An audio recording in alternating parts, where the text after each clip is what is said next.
Nous nous retrouvons pour le dimanche de la 7e semaine du temps pascal.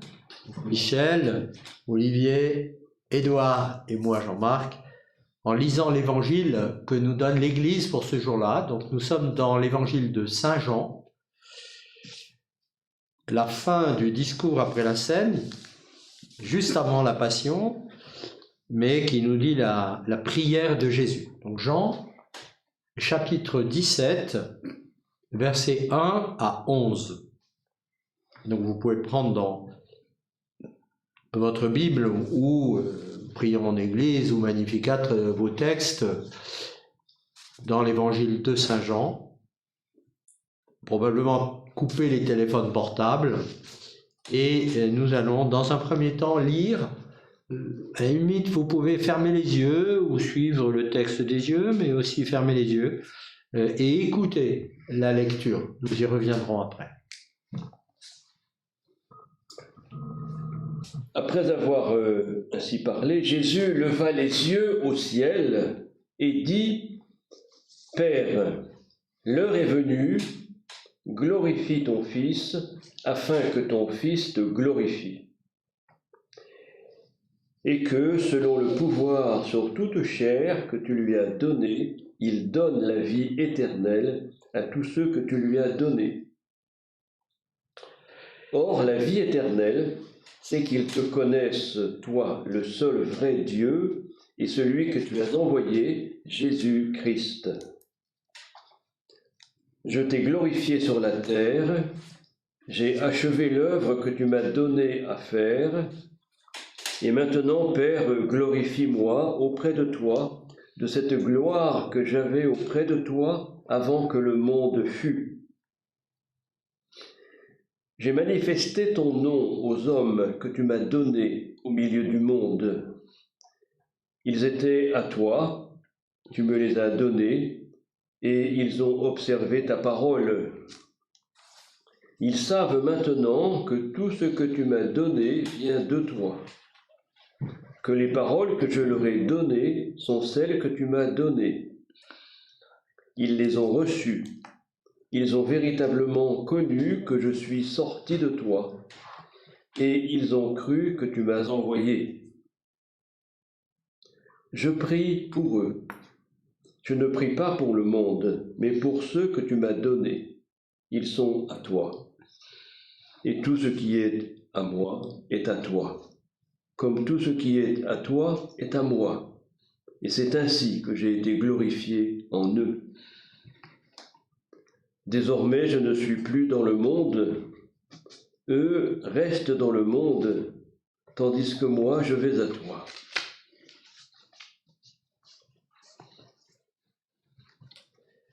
Voilà cette page de Saint Jean, qui est l'évangile du 7e dimanche de la semaine de Pâques, de Pascal.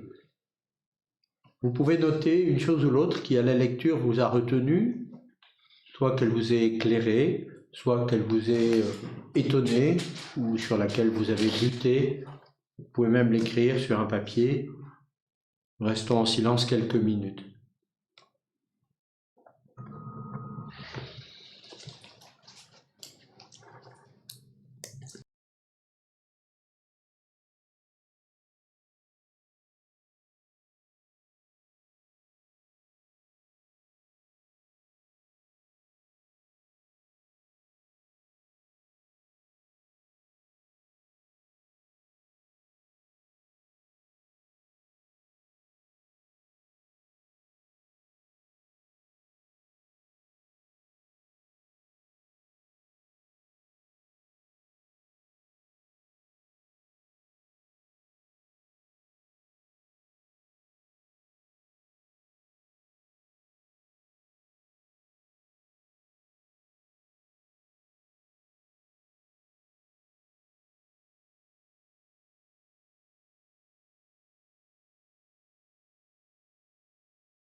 avec vous, nous allons commencer la lecture partagée de cet évangile en Saint Jean, chapitre 17, versets 1 à 11.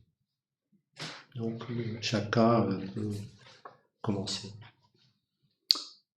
Alors, moi, il y a une chose qui me saute aux oreilles, c'est que le Jésus, à la fin de sa vie, il n'a pas beaucoup de vocabulaire. Et le mot donner, il revient tout le temps. Ah oui, donner. Et le mot gloire aussi, glorifie, la gloire. Mais bon, il est dans cette disposition où il reçoit tout ce qu'il a vécu de son Père,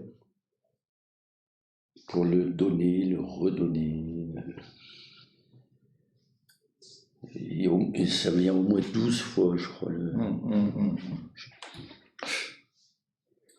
Tu me les as donnés. Tout ce qui est à moi est à toi, tout ce qui est à toi est à moi, c'est du même registre. Il y a les disciples que tu m'as donnés, il y a les paroles que tu m'as données.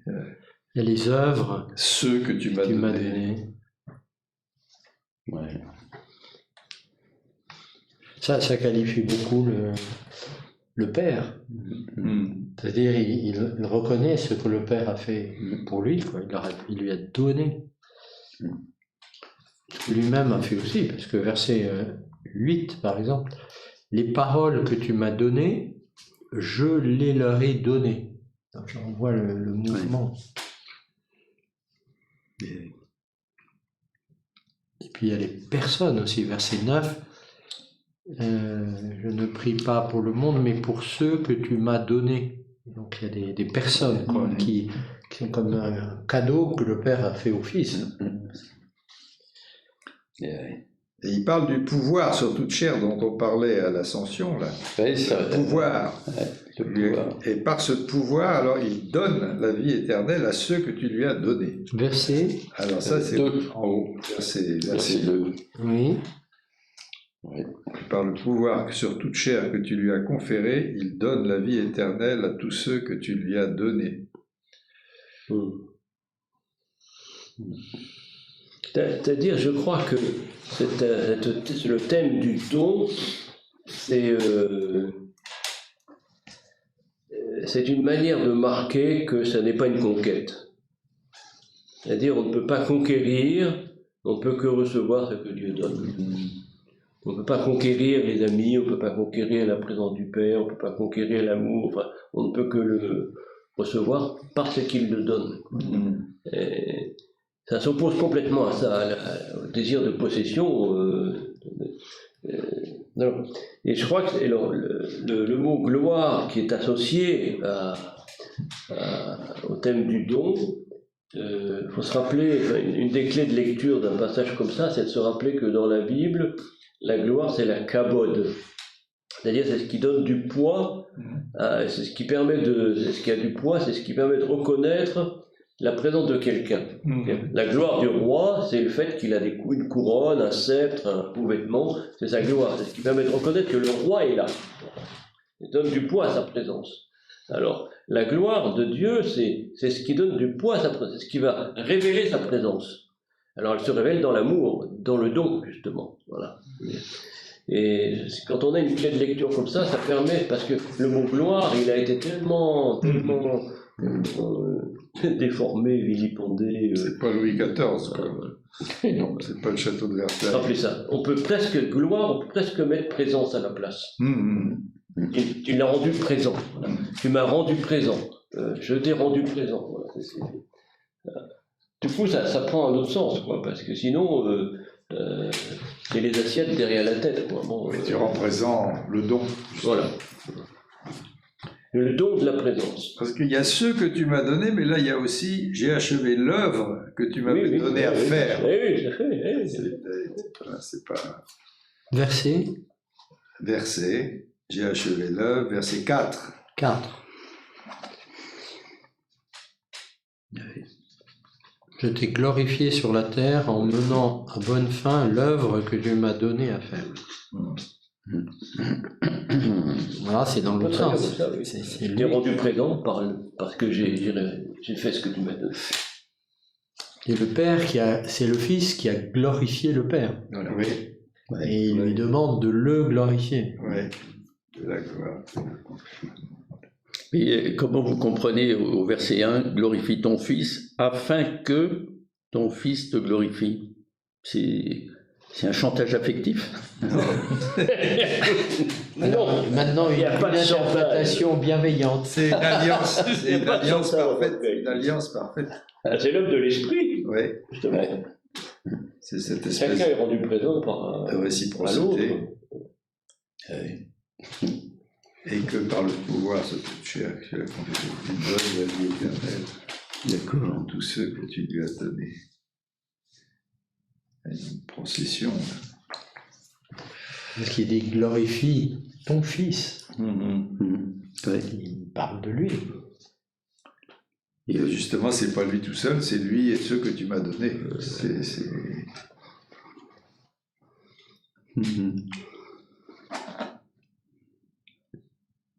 Tu me les as donnés. Tu les as tirés du monde pour me les donner. Ils étaient à toi, c'est au verset 6, tu me les as donnés. Ils ont gardé maintenant. Ils savent que tout ce que tu m'as donné vient de toi, etc. Je leur ai donné les paroles, ils ont cru, etc. Je prie pour eux. Vous avez pris qu'il dit au verset 1, glorifie ton Fils. Ouais. Au verset 5, glorifie-moi. Ouais. Et un peu plus loin, au sujet des disciples, verset 10, je suis glorifié en eux. Ouais.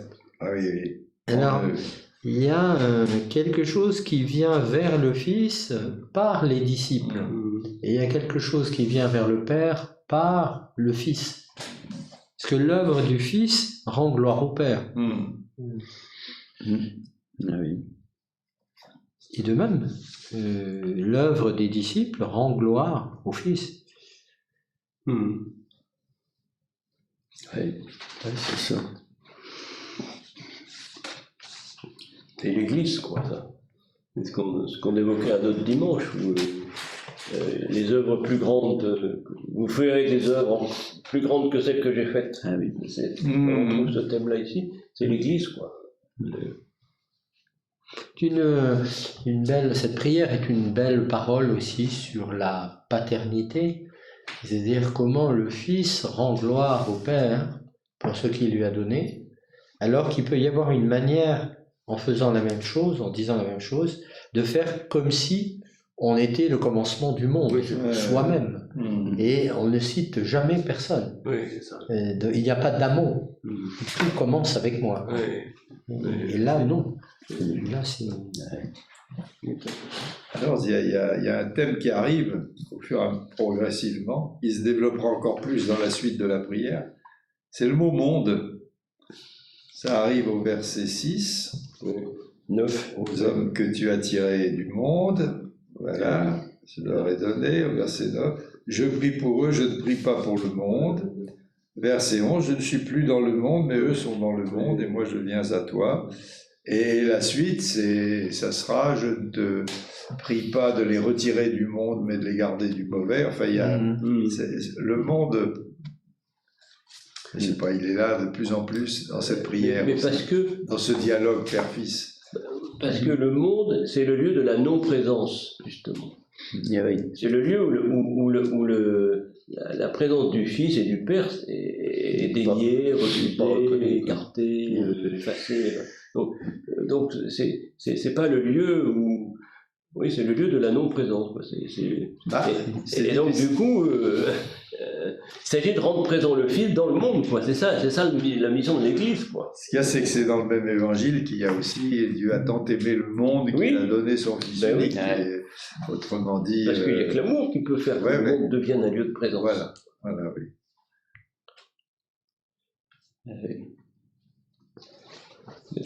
Oui, c'est ça. En tout cas, le monde représente peut représenter une réalité humaine qui ne s'est pas décidée. Ouais.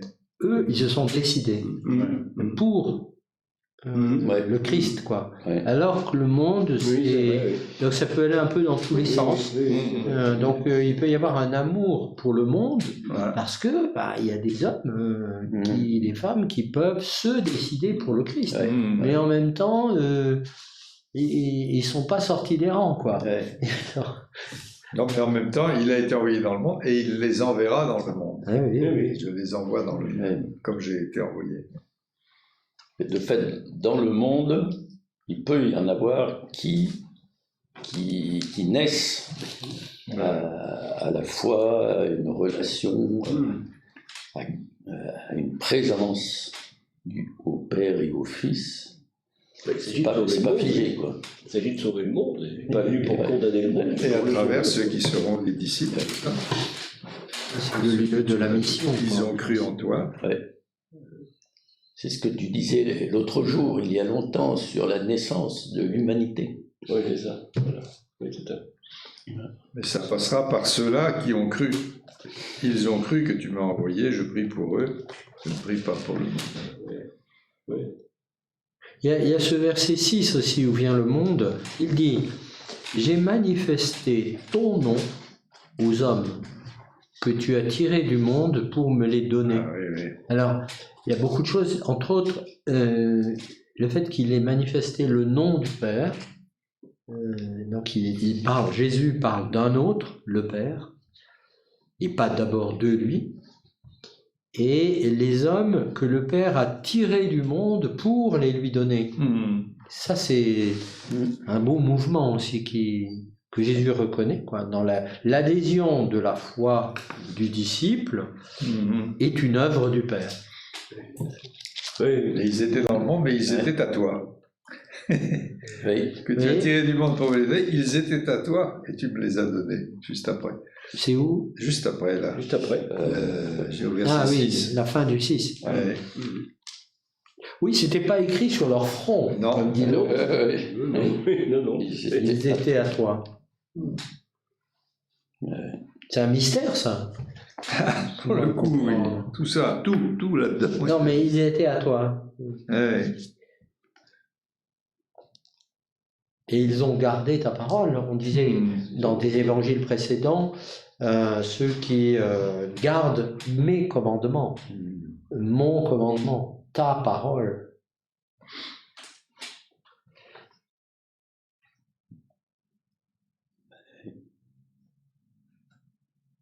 Les paroles. Là aussi, on a le singulier, le pluriel. Ta parole, les paroles, au verset 8, que tu m'as donné.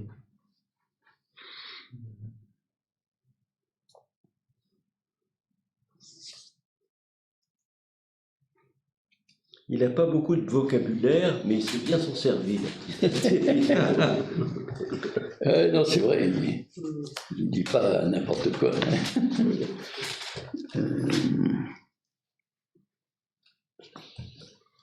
Alors quand on se veut disciple du Christ, on est concerné là quand même, puisque on nous dit notre situation. Eux sont dans le monde, d'abord. Mais on nous dit que le Fils prie pour nous. Mais moi, ça m'évoque cette façon que nous pouvons avoir d'être là sans être là, quoi. C'est-à-dire d'être là sans être vraiment présent, quoi. Et on est là physiquement, mais on est ailleurs, en fait. Ça, on voit ça constamment à la messe, on est là, mais on n'est pas là, quoi. Ah oui, on est là physiquement, mais on n'est pas là intimement, quoi. Là, ça m'évoque ça, toujours. Il y a une manière d'être du monde qui est ça, qui est d'être là sans être là, quoi. Être là sans être engagé, comme disait Jean, sans avoir décidé, quoi. Tandis que l'absence, quoi. Et pourtant, avoir décidé d'être là, c'est pas avoir l'impression d'être là. Non, c'est pas avoir l'impression d'être là. Je suis là. Très mollo intérieur. Je pleure. Oui, c'est vrai. Non, c'est pas pareil. Moi, ça me renvoie à ce type de situation. Oui, mais la situation de fond qui est dans l'évangile de Jean est là, ils sont dans le monde et ils ne sont pas du monde. C'est ça la leçon dans Saint Jean souvent. C'est-à-dire le monde n'est pas leur origine. C'est ça Voilà. qu'il veut dire. Ils ne sont pas dans l'esprit du monde, ils ne sont pas dans... Ils étaient à toi et tu me les as donnés. Donc en fait, ils étaient de Dieu Voilà. dans le monde. Voilà. Mmh. Et peut-être ils ne le savaient pas. Voilà. Et c'est la rencontre du Fils qui a fait connexion, quoi. Qui révèle, quoi. Il y a eu une homélie du pape François il y a 2 jours, hein, au petit matin, là, sur la mondanité. Oui, C'était... Voilà, il pointe la mondanité partout, pas simplement dans des choses terribles, simplement des choses superficielles, enfin des choses extérieures. oui, c'était un texte de la semaine dernière où il est question du monde, Ouais, dans Saint Jean. Ouais. Alors lui, il a parlé de la mondanité. Des choses qui n'ont pas de poids, qui sont sans gloire, qui n'ont pas de poids, qui sont vaines, voilà. La vaine gloire, quoi. La gloire qui n'a pas de poids, quoi. La présence qui n'est pas vraiment une présence, quoi. Ça fait penser un peu à la Genèse. La terre était vague et vide. C'est un peu ça le monde, non? Bah,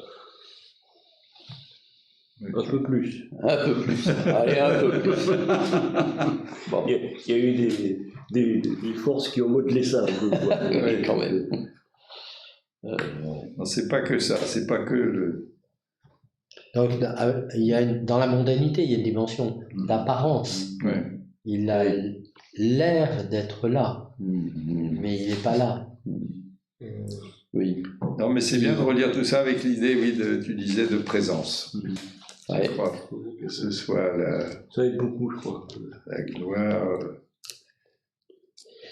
Et puis présence au monde. de découvrir une prière de Jésus. Hein, ça commence, il s'adresse au Père, Ouais. verset 1, Père, l'heure est venue, glorifie. Il lui demande quelque chose. Et puis, plus loin, au verset 9, il va dire, c'est pour eux que je prie.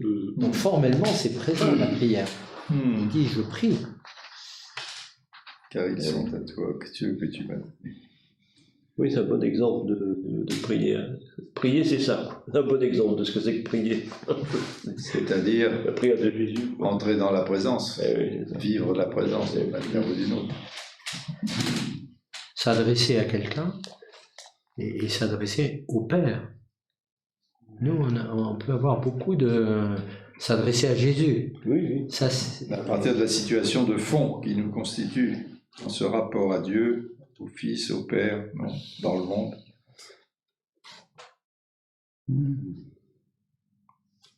Moi, j'ai découvert un jour, lors d'une retraite, qu'en fait, je m'adressais à Jésus dans ma prière personnelle. Mais pas au Père, comme il fait là, Père. Bien que Saint Ignace, dans les exercices, peut nous proposer de prier Marie, puis de prier Jésus, et puis de prier le Père. Donc il nous met sur la route. Enfin, en tout cas, pour moi, prier, ça consiste à s'adresser à quelqu'un de précis. Le Père, le Fils, Marie, L'Esprit. mais quelqu'un, quoi. Parce que sinon, Dieu en général, c'est s'adresser à personne, c'est-à-dire sans s'en rendre compte, on se parle à soi tout seul. On s'adresse à soi tout seul. Et là, on tombe dans le vide. Il y avait une parole de notre ancien supérieur général, le père Aroupé, après le concile. Alors, il disait aux jésuites, souvent, vous parlez de Dieu ensemble, alors je vous demande, je vous invite à parler à Dieu ensemble. Prier ensemble. Bah, de toute façon, c'est dans l'évangile de... C'est pas dans Saint Jean. De notre Père. Non, Ben oui. Il n'est pas dans Saint Jean, justement. Voilà, et Petit point. oui, pour finir. Sur l'heure, que je relis verset 1 au verset 5 et 7, où c'est dit maintenant, comme si son heure était aussi l'heure où ils ont reconnu que tout ce que tu m'as donné vient de toi. Ça c'est le verset 7. Maintenant, Père, glorifie-moi de la gloire que j'avais auprès de toi avant que fût le monde.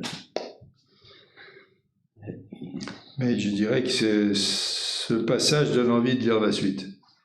C'est-à-dire c'est incomplet s'il n'y a pas la suite de la prière qui est aussi longue encore. Ah oui. Mais voilà.